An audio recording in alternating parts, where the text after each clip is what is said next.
Olá, meu nome é André Botelho, eu sou pastor da Igreja Presbiteriana em Arujá e professor de teologia na FLAM, Faculdade Latino-Americana. Bom, esse é o nosso estudo bíblico virtual e a gente sempre convida você a tratar aqui algum assunto relevante para a igreja e espiritualidade. Nós estamos trabalhando nesses dias o tema Aprendendo a Ser Igreja. São tempos difíceis, são tempos muito diferentes. Estamos privados de assistir a cultos, de nos reunir, de ir à igreja, de ter acesso aos nossos pastores e líderes. E o que todas essas questões podem nos fazer refletir a respeito do que é ser igreja? Muitas coisas importantes. Eu convido você a lermos em 1 Pedro 2, de 5 e 9, há dois versículos aqui importantes para a nossa meditação. Vocês também estão sendo utilizados como pedras vivas na edificação de uma casa espiritual, para serem sacerdócio santo, oferecendo sacrifícios espirituais aceitáveis a Deus, por meio de Jesus Cristo. Versículo 9. Vocês, porém, são geração eleita, sacerdócio real, nação santa, povo exclusivo de Deus, para anunciar as grandezas daquele que os chamou das trevas para a sua maravilhosa luz. Que texto maravilhoso, né? Que chamado, que vocação. Queria conversar um pouquinho com vocês sobre a questão da mediação, do mediador entre Deus e os homens. Algumas perguntas são importantes para a gente fazer aqui. Por exemplo, quem tem acesso a Deus? Que tipo de pessoa tem acesso a Deus? Quem tem autorização para entrar na presença de Deus? O que a Bíblia diz a respeito disso? Quem pode falar com Deus? Qualquer pessoa pode falar com Deus? Quem está autorizado a falar com Deus? Quem representa Deus aqui na Terra? Quem pode interceder diante de Deus pela igreja, pelas pessoas, pelo povo? É correto a gente entender que os pastores e líderes, eles são esses mediadores, esses intercessores entre a igreja e Deus? Então essas são algumas questões que a gente queria pontuar aqui com você e ler alguns textos juntos para entender essas questões. Bom, vamos lá. O que seria essa figura do mediador, do intermediário? O elo entre Deus e os homens. Mas por que isso é necessário? Bom, é importante a gente entender que após a queda, o ser humano ele perdeu o acesso a Deus. Se um dia tivemos um livre acesso a Deus, comunhão com Deus, nós perdemos isso com a queda e com o pecado. E, de fato, a figura do mediador e do intermediário passou a ser necessária. Quando nós olhamos para o Antigo Testamento, a construção do povo de Deus, nós vemos a figura do sacerdote. Veja lá, nós vamos trabalhar em cima de textos de Hebreus, que nos explicam tanto o Antigo Testamento quanto o Novo Testamento.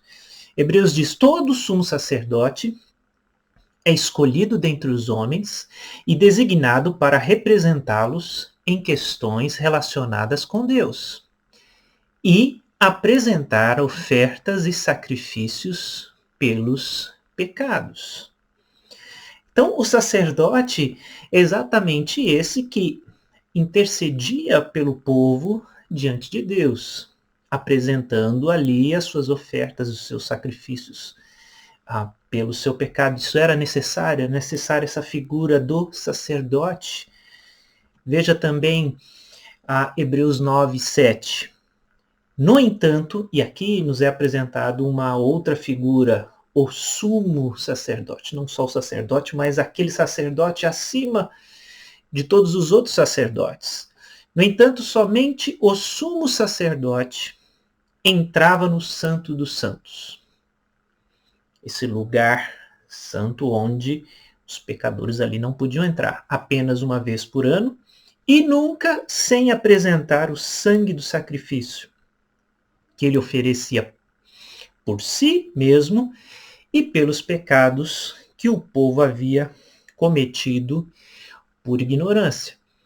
Vemos claramente que o que o Antigo Testamento nos apresenta é essa mediação, esse sacerdócio, esse sumo sacerdote que oferecia esse sacrifício, que uma vez por ano entrava nesse lugar santíssimo, na presença de Deus, oferecendo o sangue como sacrifício. Claramente a gente vê aqui esse ritual apontando para um sacrifício e um sacerdócio que viria muitos anos lá na frente. Outra figura importante que nós precisamos olhar, que as Escrituras nos apresentam e que também significam mediação entre o povo de Deus e o próprio Deus, é a figura do profeta. Deuteronômio 18, 18 e 19 diz assim: Levantarei do meio dos seus irmãos um profeta como você. Porei minhas palavras na sua boca. Ele lhes dirá tudo o que eu lhes ordenar. Se alguém não ouvir as minhas palavras, que o profeta falará em meu nome, eu mesmo lhe pedirei contas. Deus usava também, além da figura do sacerdote, a figura também do profeta, como aquele que ouve e transmite o quê?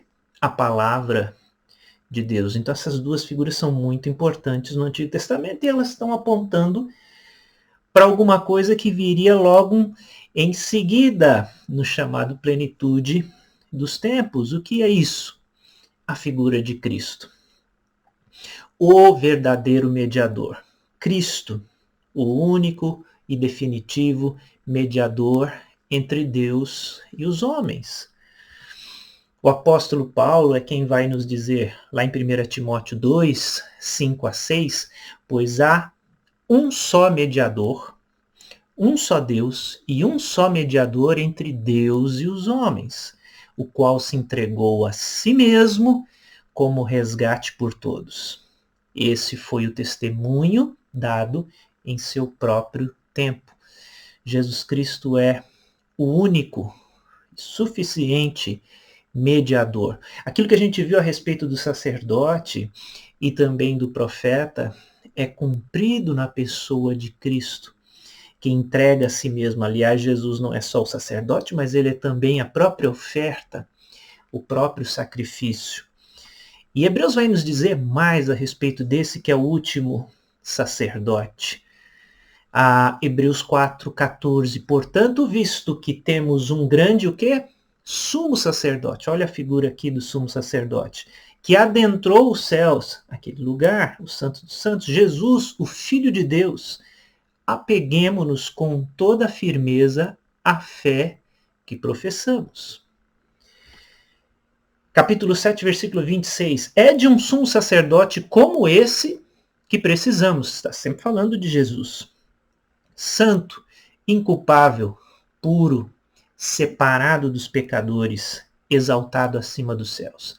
Aquilo que os sacerdotes no Antigo Testamento não podiam ser, nem mesmo o sumo sacerdote em termos de santidade, de consagração, de pureza, Jesus Cristo foi tudo isso. Ele é esse sacerdote perfeito, que apresenta o mais perfeito sacrifício por nós, intercede por nós de fato. Hebreus 10, versículo 12. Mas quando esse sacerdote acabou de oferecer para sempre um único sacrifício pelos pecados, assentou-se à direita de Deus. Olha só, esse sacerdote, Jesus, oferece para sempre um único sacrifício pelos pecados. Foi a sua própria vida, foi o seu sacrifício na cruz. E depois da sua morte e ressurreição, ele se assenta à direita de Deus. Jesus Cristo é o sacerdote, mas ele é também o profeta. A gente pode chamar ele de o último profeta. Olha o que Hebreus também fala a respeito de Jesus, no que se refere àquele que faz essa mediação nos trazendo a palavra de Deus. Há muito tempo, Deus falou muitas vezes e de muitas e várias maneiras aos nossos antepassados por meio dos profetas. Mas nesses últimos dias, falou-nos por meio do Filho, a quem constituiu herdeiro de todas as coisas e por meio de quem fez o universo. Olha só, Deus fala de várias maneiras pelos profetas, a sua palavra é revelada, mas agora ele nos fala através do Filho.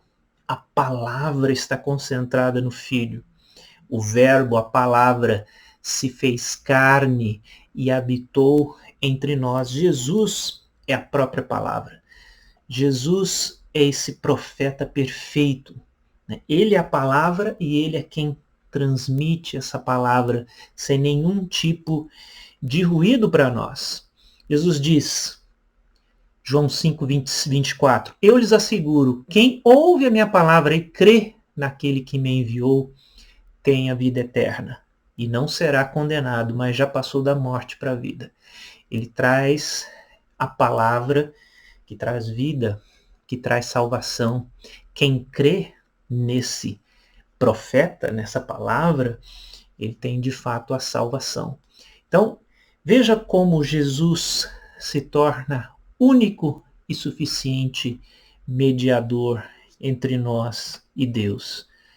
Mas e como a gente entende o papel da igreja?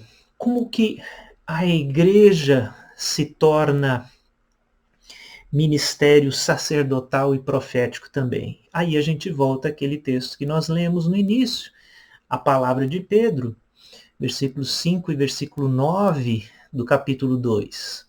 Vocês também estão sendo utilizados como pedras vivas na edificação de uma casa espiritual para serem o quê? Sacerdócio santo, oferecendo sacrifícios espirituais aceitáveis a Deus por meio de Jesus Cristo. Quando ele fala vocês, ele está dizendo os discípulos, o povo de Deus, a igreja. Vocês estão se transformando num sacerdócio santo que oferece diante de Deus sacrifícios aceitáveis. De que forma?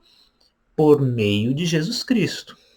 Vocês, porém, são geração eleita, sacerdócio real, ou seja, genuíno, autêntico, nação santa, povo exclusivo de Deus, como eram os sacerdotes, né? Para anunciar, anunciar as grandezas daquele que os chamou das trevas para a sua maravilhosa luz. Agora, veja bem, o que nós temos hoje? Muitas vezes a religião transforma os pastores e líderes em novos mediadores, a semelhança ali do Antigo Testamento, e devolvem a eles o status de sacerdote e profeta. Ao invés de entender essa nova realidade a partir de Jesus Cristo, se apega a esse modelo onde existe o sacerdote e o profeta como intermediário. Mas qual é o problema disso, pastor? Se os líderes, os pastores são sacerdotes, são profetas, o problema são as pessoas se afastando desse acesso ao próprio Deus, sem barreiras e sem mediação. Deixa eu mostrar para vocês. Por exemplo, quando a gente olha para Êxodo 20, verso 19, aqui tem uma fala que vai simbolizar tudo que a religião costuma cultivar e segurar o povo diante da relação que ele pode ter com seu próprio Deus. Aqui nós temos uma situação muito específica, o povo está lá no deserto, seu líder e mediador é Moisés. Deus está se manifestando no alto do Monte Sinai, com trovões, raios, fogo, mostrando o seu poder, mostrando também sua santidade. E o povo está aqui embaixo, morrendo de medo.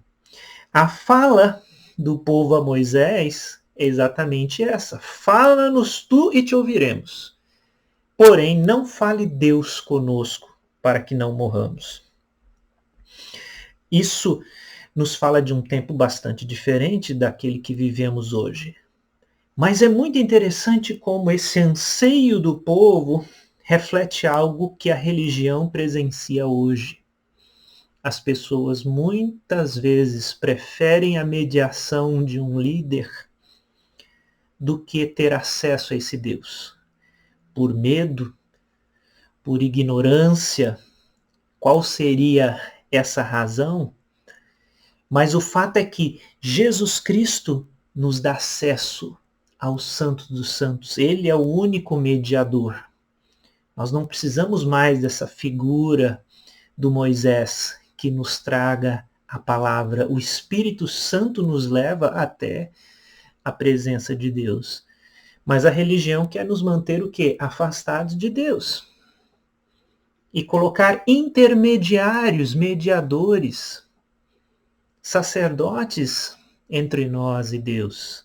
Nós temos que nos lembrar o que a palavra nos diz a respeito da igreja. Vocês são sacerdócio santo, oferecendo sacrifícios espirituais aceitáveis a Deus por meio de Jesus Cristo. Todos nós somos sacerdotes agora. Isso é uma grande responsabilidade. Cada um de nós, os crentes. Para você entender as implicações práticas disso, por exemplo, a oração. Como que nós encarnamos esse ministério da intercessão, esse ministério sacerdotal? Por exemplo, através do ministério da oração. Através da oração, nós intercedemos pelas pessoas, nós apresentamos suas vidas, seus pecados, apresentamos diante de Deus. E quem pode fazer isso? Só o pastor? Só o líder? Ou cada crente, cada cristão, cada discípulo de Jesus pode ser um intercessor? Então veja, essa é um exemplo simples de como o sacerdócio, que a gente chama sacerdócio universal de todos os crentes, é o que a nossa teologia nos ensina. E cada um hoje dos discípulos de Jesus são também sacerdotes. Vocês são geração eleita, sacerdócio real, nação santa, povo exclusivo de Deus, para anunciar as grandezas daquele que o chamou das trevas para a sua maravilhosa luz. Isso nos dá também esse sentido profético da igreja. Em que sentido? Que nós temos acesso livre às Escrituras. E somos comissionados por Jesus, porque Jesus envia os seus discípulos às nações para anunciar as Escrituras. Para cada um de nós se tornar profeta, que leva a palavra de Deus, que leva a palavra de Jesus, que leva o grande Jesus. Anunciar, o que diz aqui o texto? Anunciar as grandezas daquele que os chamou das trevas para a sua maravilhosa luz. Prestar o nosso próprio testemunho. Eu quero terminar com você com esse convite da intimidade e comparar esse convite com essa situação ali do Êxodo. Lá no Apocalipse nós lemos capítulo 3, verso 20, Jesus dizendo à sua igreja e a cada cristão: eis que estou à porta e bato. Se alguém ouvir a minha voz e abrir a porta, entrarei em sua casa, cearei com ele e ele comigo. Que relação você gostaria de ter com seu Deus e com o Senhor Jesus? Aquela do Êxodo, que é a relação do medo, de quem teme relacionar-se intimamente com seu Deus e prefere que um mediador fale com Deus por ela? Ou esse convite do próprio Jesus que diz que bate a porta e espera ver se eu ou você vamos abrir, deixá-lo entrar na nossa vida, na nossa casa e viver essa intimidade de sentar à mesa e cear conosco. A mesa é esse grande símbolo da comunhão, de como, de fato, não existe barreiras entre nós e o Senhor Jesus. ele se relaciona conosco, ele fala conosco e ele nos transforma em seus ministros. Pense nesse convite. E é um convite que nos traz a responsabilidade de sermos sacerdotes e profetas em nome do Senhor. E esse foi o nosso estudo e espero encontrá-los em outra oportunidade para a gente abrir juntas as Escrituras e compartilhar da palavra. Deus te abençoe, até a próxima.